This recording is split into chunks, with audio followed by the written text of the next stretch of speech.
ফেনী জেলা প্রশাসন কার্যালয়ের সামনে সারিবদ্ধভাবে যারা দাঁড়িয়ে আছেন তারা সবাই মৎস্যজীবী এবং খামারি। ফেনীর সোনাগাজীর চরাঞ্চলে তাদের খামার রয়েছে এবং মাছের যে প্রকল্প সেটি রয়েছে। এখানে 200 শতাধিকের মতো মানুষ আন্দোলনে নেমেছেন।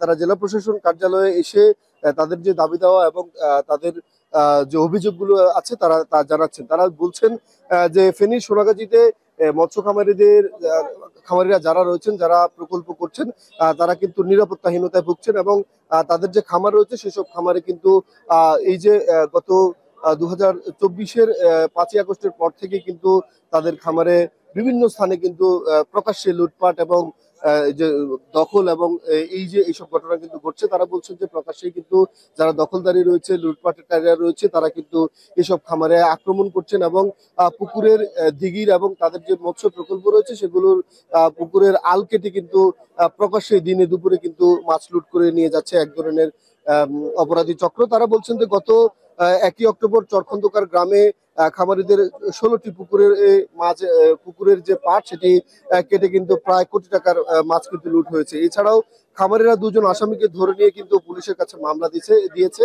কিন্তু পুলিশ তাদের সেই মামলা কিন্তু গ্রহণ করেনি। অপরদিকে খামারিরা আরো যেটি অভিযোগ করছেন যে ওসি খামারিদের সাথে দুর্ব্যবহার করছেন এবং মামলা না করে সালিসি বৈঠকের মাধ্যমে বিষয়টি সুরাহা করার নির্দেশ দেন।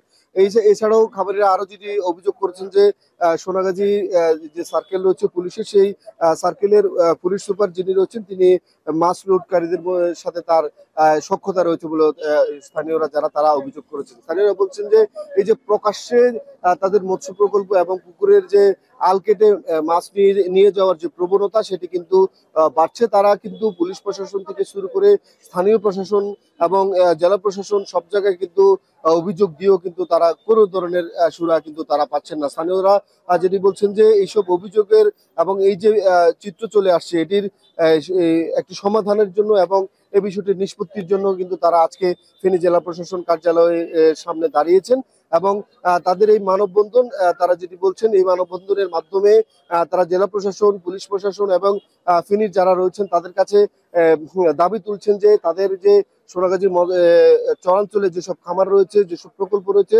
সেসবের জন্য নিরাপত্তা দেওয়া হয়। এই চরাঞ্চলে কিন্তু প্রায় হাজার খানেক পুকুর এবং প্রকল্পের মাধ্যমে কিন্তু কয়েকশো কোটি টাকার যে মৎস্য প্রকল্প কিন্তু সোনাগাজীতে রয়েছে।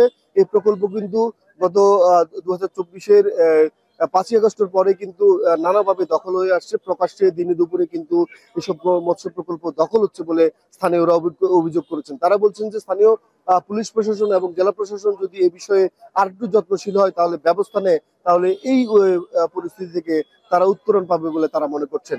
এই ছিল ফেনী জেলা প্রশাসন কার্যালয়ের সামনে থেকে আমাদের কাছে মৎস্যজীবীদের এবং মৎস্য খামারিদের মানববন্ধন থেকে সর্বশেষ।